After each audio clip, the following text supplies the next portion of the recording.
ఒక పట్టణంలో సందడిగా ఉండే ప్రజలు.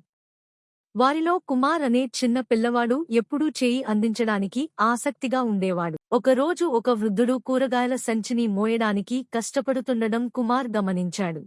మరికొందరు అతని కష్టాన్ని గమనించకుండా అతనిని దాటి వెళ్లారు. కుమార్ పెద్దాయన దగ్గరకు పరిగెత్తి, "నేను మీకు సహాయం చేయనివ్వండి, తాతా" అని అన్నాడు కుమార్. అప్పుడు ఆ వృద్ధుడు చిరునవ్వుతో నవ్వాడు. వారి ఇద్దరు నడుస్తూ, వృద్ధుడు తన గతంలోని కథలను పంచుకున్నాడు. కుమార్ తన మాటల్లోని వివేకానికి ఆకర్షితుడై శ్రద్ధగా విన్నాడు.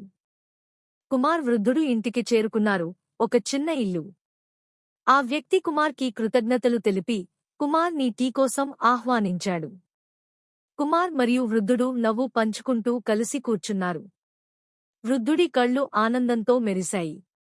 ఇతరులకు సహాయం చేయడం వారికి ఆనందాన్ని ఇవ్వడమే కాకుండా, ఇచ్చేవారి హృదయాన్ని కూడా ఆనందాన్ని ఇస్తోంది అని కుమార్ తెలుసుకున్నాడు. ఆ రోజు నుండి కుమార్ తనకు వీలైనప్పుడల్లా ఇతరులకు సహాయం చేయడం అలవాటు చేసుకున్నాడు. మరియు ప్రతి సాయంత్రం కుమార్ ఆ వృద్ధుడిని సందర్శించేవాడు. మరిన్ని కథలు వింటూ వారి బంధం కాలంతో పాటు బలపడుతుంది.